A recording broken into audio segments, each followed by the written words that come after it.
Dino melanjutkan ucapannya, "Aku akan melawanmu dengan teknik berpedangku." Setelah berhasil mengatakan itu, Dino lega. Dengan begitu, Dino berharap Veron tahu jika Dino nggak akan bertarung dengan serius. Jadi intinya, Dino ngasih kode gitu ke Veron. Untungnya Veron paham dengan maksud Dino. Bagi Veron, ini semua sesuai dugaan Ultima, yaitu Dino nggak akan serius melawannya. Dengan begitu, Veron menjadi semangat karena masih ada harapan untuk mengimbangi Dino. Setelah itu, Veron merubah wujudnya menjadi sosok yang sangat legendaris, yaitu Araki Byakuya. Atau bisa dibilang Akira pada masa-masa sebelum kemerdekaan Indonesia. Veron pun mengeluarkan pedangnya. Seketika, Dino mengatakan, "Menarik. Aku akan mulai serius melakukan ini." Meskipun Dino mengatakan itu, mata Dino berkedip-kedip karena ketakutan.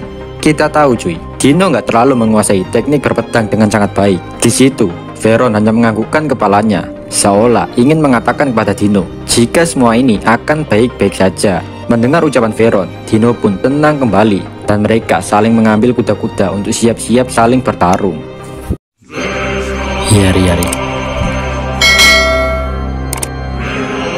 Selain Veron, Ultima juga menghadapi musuh, yaitu Pico dan Grachia. Di situ, Grachia berkata, "Oi, Ultima, apa kau yakin menghadapi kami berdua sendirian?" Ultima hanya tersenyum dengan mengatakan, "Oh, tidak masalah. Bagiku, kalian bisa menjadi lawan latihan untuk meregangkan otot-otot tubuhku." Grachia dan Pico seketika emosi mendengar ucapan Ultima. Grachia berkata, "Sial, kita dianggap bodoh." Pico juga nggak bisa memaafkan Ultima dengan mengatakan, "Meskipun kau menangis, aku tidak akan memaafkanmu." Berbeda dengan pertarungan antara Dino dan Veron, pertarungan di sini lebih serius dan aura pertarungannya sangat mengerikan. Tapi bagi Ultima, pertarungan ini sangat menyenangkan dan Ultima sangat menikmati hal ini. Ultima bisa santuy dan gak panik meskipun melawan dua orang, karena Ultima telah melihat dan menyimpulkan jika Pico dan Grachia lebih lemah dari dirinya. Ultima juga bisa percaya diri seperti ini, bukan karena EP Ultima lebih tinggi daripada musuhnya. Emang EP Ultima lebih tinggi, tapi bukan hal itu yang membuat Ultima bisa percaya diri seperti itu, melainkan pengalaman bertarung sampai mati dengan musuh yang tangguh, yaitu melawan Damrada. Dengan tertawa bahagia, Ultima menikmati pertarungan melawan Grachia dan Pico, yang baginya bisa meningkatkan kemampuan bertarungnya. Dan pertarungan antara 2 lawan 1 itu pun dimulai. Sementara pertarungan antara Dracruel dan Fen semakin memanas. Di mata orang lain, pertarungan itu sangat serius dan mengerikan. Tapi bagi Fen dan Dracruel, pertarungan ini masih belum ada yang serius. Jadi mereka berdua ini masih main-main, belum mengeluarkan seluruh kemampuannya.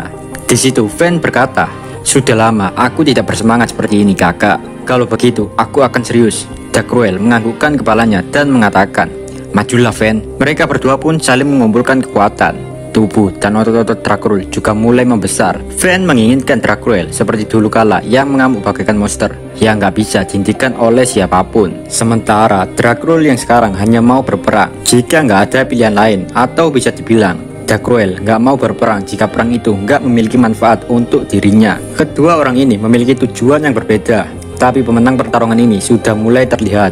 Fen dan Dracruel mulai saling tukar membeli pukulan, tapi di situ Fen bukan hanya mengandalkan pukulannya saja, melainkan Fen menggunakan rantai Glepir. Rantai itu bisa dikendalikan Fen sesuka hatinya. Rantai itu diciptakan Veldanava untuk mengikat Fen selama bertahun-tahun. Rantai itu juga memiliki fleksibilitas kekuatan di atas tingkat mitos, dan tidak bisa dihancurkan oleh apapun dan siapapun. Dengan mengayunkan rantainya, Fen berhasil mengikat tangan dan kaki Dracruel. Dengan tatapan tajam, Dracruel berkata kepada Fen, "Kini kau sangat sombong ya. Kini kekuatanmu lebih besar daripada sebelumnya, hingga bisa memojokkanku seperti ini." Fen yang mendengar ucapan Dracruel hanya tersenyum. Namun di situ Dracruel nggak nyerah. Saat melihat Fen yang lengah, Dracruel membenturkan kepalanya kepada Fen. Ketika kedua kepala mereka berbenturan, tiba-tiba jiwa Dracruel dan Fen bersentuhan. Sontak ingatan, kenangan, dan emosi mereka berdua pun saling berbagi satu sama lain. Hasil dari benturan itu, Dracruel mengingat apa yang telah lama dia lupakan.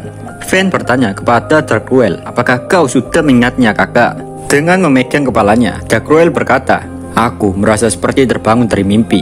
Mendengar ucapan kakaknya itu, Fen seketika tersenyum dan mengulurkan tangannya. Fen berucap kepada Dracruel, "Ayo kakak, sekarang saatnya kita untuk bertarung. Ayo tunjukkan kepada dunia sekali lagi kekuatan tentara Titan kita." Dengan penuh semangat, Dracruel berteriak, "Tentu saja, Ayo kita beraksi lagi adikku. Raja Iblis Oktagram yaitu Dracul kini sudah tidak ada lagi. Yang tersisa di dalam diri Dracul hanyalah sosok dirinya yang dulu, yaitu dewa jahat kuno yang telah kembali ke dunia. Semua prajurit raksasa telah dipanggil kembali oleh Dracul atas komandonya. Tanpa persiapan, para raksasa menghampiri Dracul dan membentuk sebuah barisan. Semua raksasa atau Titan akhirnya memulai kembali perjalanan mereka untuk menciptakan tirani zaman kuno lagi. Bahkan Glashor yang tadinya berhadapan dengan Leon kini sudah nggak ada perasaan dan mood ingin bertarung dengan Leon. Tiba-tiba Glashor mengatakan pada Leon, "Aku sudah tidak memiliki alasan untuk bertarung denganmu. Kini kita adalah rekan." Setelah mengatakan itu, Glashor pergi dari hadapan Leon. Melihat hal itu, Leon bisa mengambil kesimpulan jika Vayne telah menang. Sedangkan Ultima yang lagi asik bertarung dan berhasil mengalahkan dua malaikat di depannya, yaitu Pico dan Kracia, sontak kaget melihat para raksasa yang kini telah menjadi musuh. Ultima hanya bisa menangis dalam hatinya. Ultima berkata, "Cutu mate, apa kau bercanda? Tidak peduli sekuat apa diriku saat ini, tapi ini terlalu banyak untuk aku hadapi sendirian." Kini jumlah musuh makin meningkat. Meskipun Dracul telah menjadi musuh, Dracul beserta pasukannya berjalan melewati Ultima begitu saja dan mengabaikannya. Memang dalam hal ini Ultima ngerasa beruntung karena Dracul dan pasukannya tidak langsung menyerang Ultima. Tapi bagi Ultima, situasi saat ini sangat berbahaya bagi siapapun. Pertarungan Vayron dan Dino juga terhenti. Vayron berhasil mengimbangi Dino sesuai rencananya. Melihat hal ini, Vayron tidak bisa menerima. Lalu Vayron menghampiri Ultima. Vayron bertanya, "Ultima sama, apa yang harus kita lakukan?" Tapi di situ Ultima hanya terdiam, tidak menjawab pertanyaan Vayron. Ultima bertanya-tanya dan terus memikirkan apa yang harus dia lakukan mulai dari sekarang. Kracia dan Pico yang tadinya ambruk mulai bangkit kembali setelah dihajar habis-habisan oleh Ultima. Mereka berdua tertawa dan mengatakan, "Dengan bergabungnya Dracul di sisi kami, kau tidak akan bisa menang lagi Ultima. Sekarang pergilah ke dunia iblis, maka kami tidak akan mengejarmu dan menganggap pertarungan ini seri." Sontak Ultima emosi, "Bacot lunjing, jika aku mundur sekarang, aku tidak akan bisa menunjukkan wajahku lagi di depan Rimuru sama." Kini musuh yang ada di situ hanya tersisa Leon, Dino, Kracia, dan Pico. Bagi Ultima, berhadapan dengan Dino sangat merepotkan, apalagi jika harus melawan Leon secara bersamaan. Tentu saja Ultima nggak akan bisa menang. Dengan kata lain, tidak ada peluang untuk menang. Ultima tidak peduli hidup matinya. Dan Ultima mengambil keputusan dengan berkata, "Aku percaya Rimuru sama akan datang. Untuk itulah temani aku menahan mereka, Vayron." Vayron menganggukkan kepalanya dan mengatakan, "Sesuai keinginanmu, bos." Mereka berdua pun mengambil kuda-kuda untuk bersiap menahan keempat musuh di depannya. Namun tiba-tiba terdengar suara, "Aku memujimu Ultima, telah mengambil keputusan yang sangat tepat."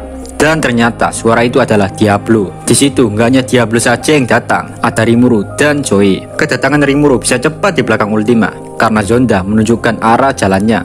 Di situ Rimuru melihat pemandangan yang sangat mengerikan.